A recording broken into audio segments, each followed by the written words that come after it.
you need to know what's your place in that.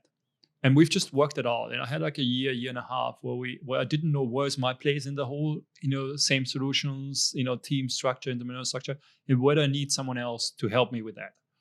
And initially, one of my best friends has joined me as our CEO now, who used to look after, I thought, we initially thought that he would look after, all the content creation and would do, again, produce something he would produce something that I would be proud to put in front of people. Yeah. But I'm very particular about quality and, certain issues and everything else. It's my baby.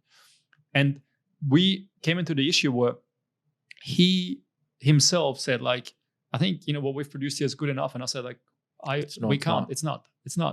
And we almost fell out personally over the fact that, we came into this argument that he wanted me to do something like, setting up the company structure and providing leadership and everything else, whilst I wanted him to do something that is like delivering quality on that level. Yeah. And we, for 6 months, got in a massive, and he's one of my best mates, and he was actually my best man as well.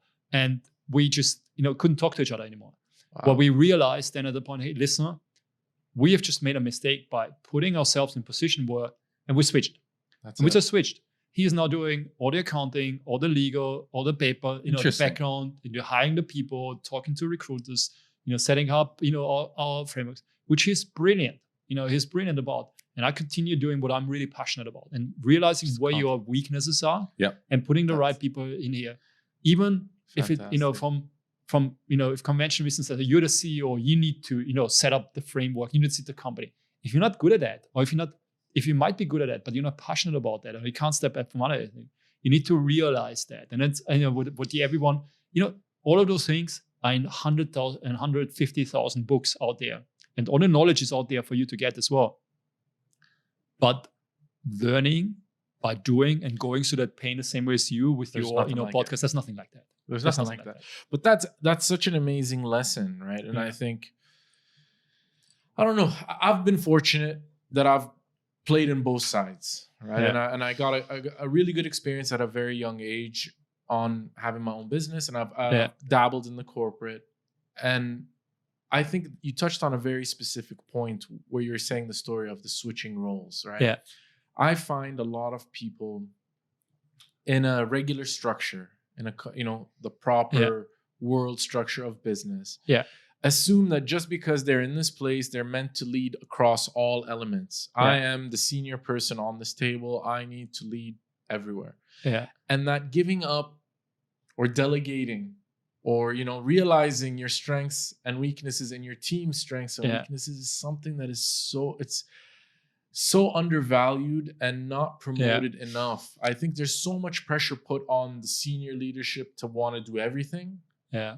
And it kind of defeats the purpose of having a team and completely. So but that comes back to leadership. We forget the true meaning of leadership, and it comes down to that: is that it's not about control. It's not about being the guy that makes all the the big boy decisions of the accounting and all of these things. It's more like, no, let's look at the best way to run this operation more efficiently, where we're producing exactly what we want to produce, rather than assuming roles and saying, no, I'm in a position of power. I'm the one that has to make these decisions. Yeah. And that's humility. I think that what it comes back to. It's humility. That's it. And, appreciating what's your place and what do you want to do? What do you really care? And it comes back. I'm not motivated by money. The first time, and I still remember this, the first time I got money, I was at this CrossFit place, with two friends. I'm a very social person. And friends are really, important to me. Yeah. So it was this CrossFit place with two of my close friends, who always come to Dubai, Balance, who always come to Dubai, go skydiving as well. So it seems to be like, a connection. And I was at this CrossFit place, and then, we'd had some chat up before, and then I, received a text message from the bank saying like, you've now received that money. You know how much excitement I got out of that? Zero. Like nothing. It was like, you look at this, it's like, okay, fine. What I get excitement out of that is like, coming on a call after something has been rolled out and someone telling me like, hey, that was excellent. That was excellent. That was awesome. The feedback. And if you are, maybe there are people out there that are, motivated by monetary, by dollars in a bank account. But, if I, just throw something out there, what's the difference in terms of numbers and everything else? Is really, how does it make you feel? And say like, I'm going to give you $49,000 or I'm going to give you $35,000.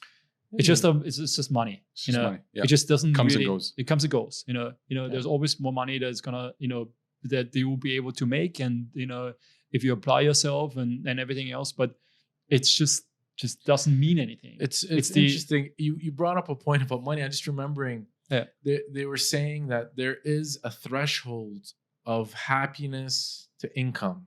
And it's like, it's a steep curve. So there's poverty where money can actually bring you happiness. So that's clear and everyone's absolutely aware of that. But then that figure and happiness kind of come together and kind of level off. And funnily enough, it's at about 50. I want to remember the number, but I'll say 50 or 60,000. Please, guys, correct me. Put it in the comments if you guys know this or have heard of this. It's out there, and I'll probably look it up afterwards. But yeah, it's something like 50 or 60 grand, and then that's it. And then anything you earn beyond that, it's not providing you with additional happiness. So that imagination. If I'm making $1 million, my life is so much better. It's not actually statistically or through running, kind of different kind of surveys, they figured out that, at 60,000 is the cap where you cover what your needs are. You have the basics, you have food, you have shelter, you have education, you have healthcare. You can afford, a holiday, whatever it is, this whole idea about, I need to go to a 5-star hotel or whatever. I bought one. It's very funny. I bought one. Was this one watch that I always wanted to have. I bought an IWC once. Nice. So always beautiful, and I'm wearing Portugueser. Yes, beautiful watch. Beautiful watch. Very happy. Was wearing it for my wedding. Was wearing it. I do wear it for occasions. But when I got it, I was like, I guess it's just a watch. Yeah, that's it. That excitement is just like a flash, and then that's it.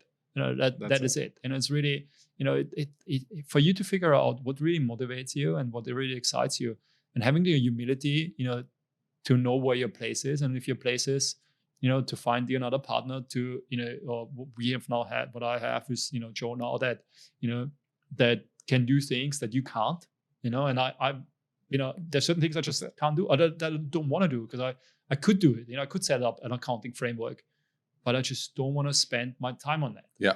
Guys, sorry I'm interrupting, but guys, this comes perfectly into the title of this podcast, which is Stay in your lane. Your lane. Guys, stay in your lane, man. Know your place. This is really a big part of the whole kind of thing that we were trying, the message that we're trying to get across, and I think it relates. We played it as a parody, we played it as a play on words, but in many respects and across a lot of elements of life, it's important to know where you want to be. Where you want to be, and know your limits, and there's nothing wrong with not knowing. There's always someone that has more knowledge than you. Yeah, absolutely. If you can enter into life with that mindset, that framework, that you can learn from every single interaction that you come into, it's such an amazing feeling, because you enjoy every interaction on another level. It's like opening your eyes to something that you never experienced before. And I think this is a big part of why I'm part of this podcast, and I think with you as well, right? Is learning, right? You sit there and every conversation brings you something new.